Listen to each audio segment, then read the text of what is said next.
cells where different columns and rows intersect. You'll need to know how to work with these cells in order to enter and edit data. Every cell has its own name based on its location, sometimes called a cell address. In this example, the cell I've selected is where column D and row 6 intersect, making the cell address D6.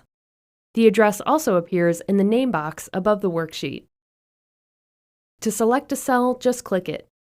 You can even use the arrow keys on your keyboard to navigate between cells instead of clicking with your mouse. To select more than one cell at a time, known as a cell range, click and drag, and the entire range will be highlighted. You can enter lots of things into a cell. For example, all of mine contain text, but they can contain advanced properties too, like formulas, functions, and formatting elements. For now, I'd just like to show you the basics. We'll start with inserting content into a cell. This person has confirmed that she completed part 2 of the training, so I'm going to select cell F9, then type an X. It appears in the cell and in the formula bar, where you can also enter or edit the contents of your cell. In fact, I'm going to take this opportunity to change the X to a capital X, so it's consistent with the rest of the list. Now for the next person, Walter. Although it looks like I've made a mistake. He's on the list twice, both here and here. I'm just going to clear the contents of the extra row by selecting the cells, then clicking the Clear command on the ribbon, and choosing Clear Contents. You can also use backspace or delete on your keyboard.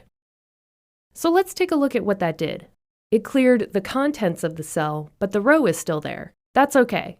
If you want to delete the cells altogether, all you have to do is click the Delete command instead. That actually removes the cells from the worksheet, causing the cells underneath to shift up and fill in the gap.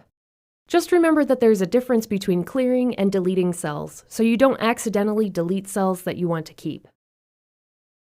Now I'd like to show you a way to save time by copying and pasting content. For example, I need to mark the rest of the people who completed part 2 of the training. Start by clicking the cell you want, then click Copy on the ribbon.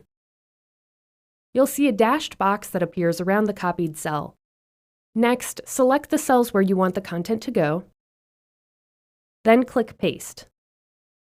To access more paste options, open the drop-down menu here. These commands will come in handy if you're copying and pasting cells that contain formulas or advanced formatting.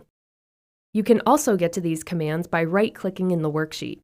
For example, to cut and paste, select your cells, then right-click, and choose Cut. The original content will disappear as soon as you paste it in a new location. There's also a drag and drop technique for moving cells from one place to another. To drag and drop, start by selecting your cells, then place your cursor on an outside edge. As you can see, it turns into a symbol with 4 arrows and a pointer. Now click, hold, and drag the cells wherever you want them to go, and release your mouse, and the cells have moved to their new location.